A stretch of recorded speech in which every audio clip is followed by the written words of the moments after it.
Uh, YouTube only allows you to do 15-minute videos at a time. So where I left off was kind of an odd spot. So I want to recap a little bit. I was saying something to the effect of when you think of the creator, it should really be a no-brainer. Like it should be obvious to us all to understand the creator in the sense of the creator cannot be made up of or dependent on that which is created. The creator predates these things. So the easy way to think of the creator would be take away everything. What you're left with is the creator. But I'm getting a little ahead of myself. I wasn't at that point just yet. I was still, I was at the point where I started thinking of things in threes. Uh, and sometimes I can amaze myself with the silliness that pops into my head. So when I first started thinking of threes, the first thing that I come up with, the triumvirate, the Roman triumvirate, both of them actually. You know, first I think of Caesar, you know, Crassus, and what's his face, Pompey. And you know, I laugh at myself, and automatically Mark Antony, Octavius Caesar, and Lepidus come to mind. Now, needless to say, I shunned that instantly. But the fact that I thought about it was comical to me then. It's comical to me now. That's why I shared it.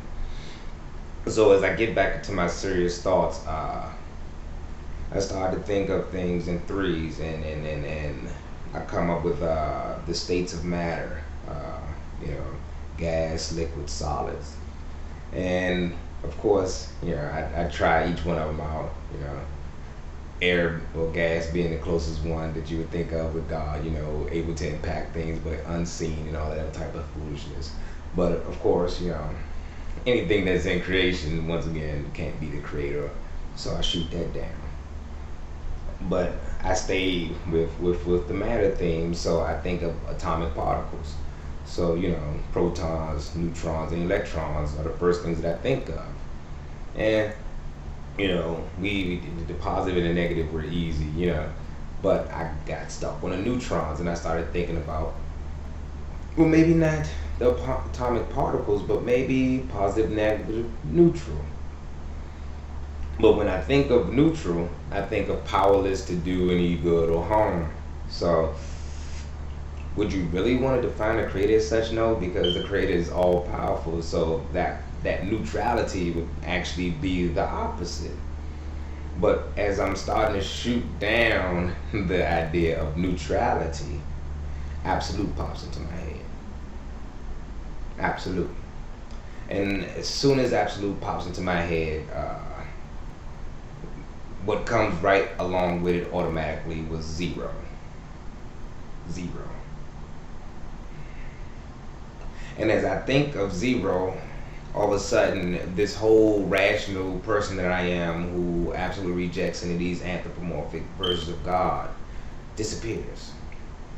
And I become this irrational, faithful person who believes God is mad at me all of a sudden. I've just blasphemed.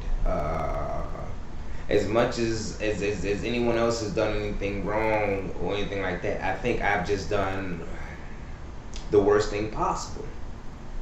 And I get very afraid. I've never been afraid of death, still not afraid of death. But death from God is a little different because that means you go to jail, do not pass go, you're going straight to hell. And I'm scared, and I'm like I've never been before. So the inner voice in my head is saying, pray, pray. So I get up immediately, you know, perform my voodoo or ablutions or anything like that because at this point I'm Sunni. So I set up my blanket as my musala because they at least gave me two blankets while I was in isolation. Thank you. So I pray. I perform the obligatory rakats, and when I'm done, you know, I make a supplication to God. I'm so sorry. I mean no disrespect. You know? I was not trying to blaspheme. Please erase these thoughts from my mind. But if I'm right, because I hadn't given up that I might be right. If I'm right, guide me to the information. Now, I don't believe there's any magical power of prayer or anything like that. I do definitely think there's a power of thought that as it moves the matter of our body, it's possible to influence things outside of it. But the actual control of that, somebody would have to do a whole lot to convince me of it, because I think it's more of a subtle thing. But either way, as I rise, the first things that come into my mind are like the mathematical lessons of absolute value and initial introduction of zero to me, somewhere in junior high. And I started to think like, zero is the value by which all other values are determined, whether they're negative or positive, real or imaginary, partial or whole, rational or irrational. Whatever the case may be, every number is defined by zero. Every attribute is defined by the Creator, God. I started to think along those lines. Zero is actually the representation of perfection. We think of the positives and we think of what is perfect, but in actuality, it's a positive that combats or negates a negative without being too much or too little. The canceling out of each other would be zero. I thought about stuff like infinity. The infinity that's the squiggly line, look like a sideways 8, is actually indefinite, and it has a limit, zero. The only value that is without limit is zero. So I'm starting to think along those lines, and it's making a whole lot of sense. And then when I start to apply it to heaven and hell, it makes even more sense, because I'm thinking, okay, when you think of heaven, as I said before, you think of these non-negatives, but of course our immediate thoughts makes us think of an abundance of the positive, so we have no concern or fear of the negative. But the actual way to have no negative is to have no negative. So when you think about zero, or I like to avoid this word, but sometimes it's just unavoidable. Nothing, that cosmic nothingness. No hunger, absolutely.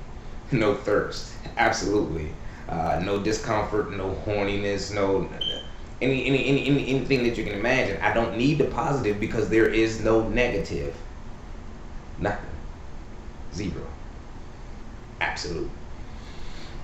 And then the flip side is, when I think of hell, for those who value the positive too much, who lose sight of the purpose of the positive, to be without any of these good things, although they should be in a state of absolute and total bliss.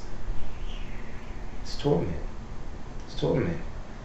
If you think that, wow, that's my idea of heaven, and you think anything like, man, that's boring, you have reason to fear. You really do have reason to fear, because this is unavoidable. You're going back to nothing. Now, of course, what I mean when I say nothing may be different than your version, because look in my hand. If your answer to that is I have nothing in my hand, you're wrong. There is empty space up there. That ain't nothing. That's no object. But that's a little off the point. But the whole idea is, and God created time. So we're talking about a timeless state. For all it's worth, our mind is that bridge between body and soul. So now there's no need for the mind. So we're talking about a timeless state without any coping mechanisms. Whatever that pleasure is, although it's not an eternity for you, because you're something that's created, and that return to God would actually be your destruction as an individual. It would seem as such. So that bliss, that state of bliss, It's never ending.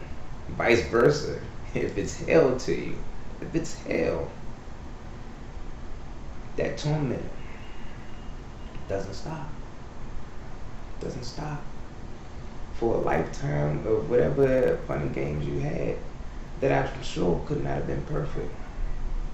You're risking a quote unquote eternity of hell. So as I started to get this concept, man, I can't wait to get to a Quran. I can't wait to get to a Bible. I want to check these things. Quran more so than Bible, because the Bible is a collection of a whole lot of different books from different time periods and everything else. Quran is supposedly during the course of one man's life, one book compiled. But I didn't think that basically what I was on the verge of was trying to start a new religion. I, I thought that I would be able to stay safely under the umbrella of Sunni Islam, because I was comfortable. I was comfortable with their rituals. I was comfortable with the fact that I was already in a body of people who decided a way of worship. And throughout the next month, events and what I was reading, led me to believe that I had to start something new. Didn't want to accept it. Sometimes it's still a daunting and scary prospect.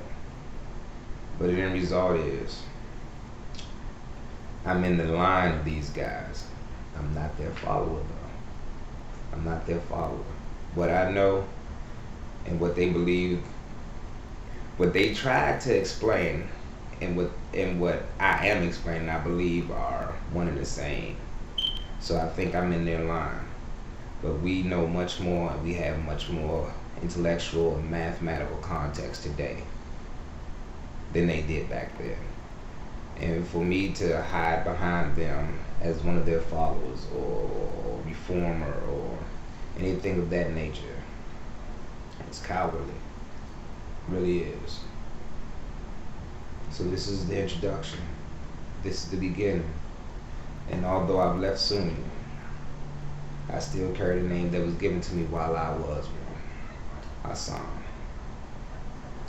I am Hassan.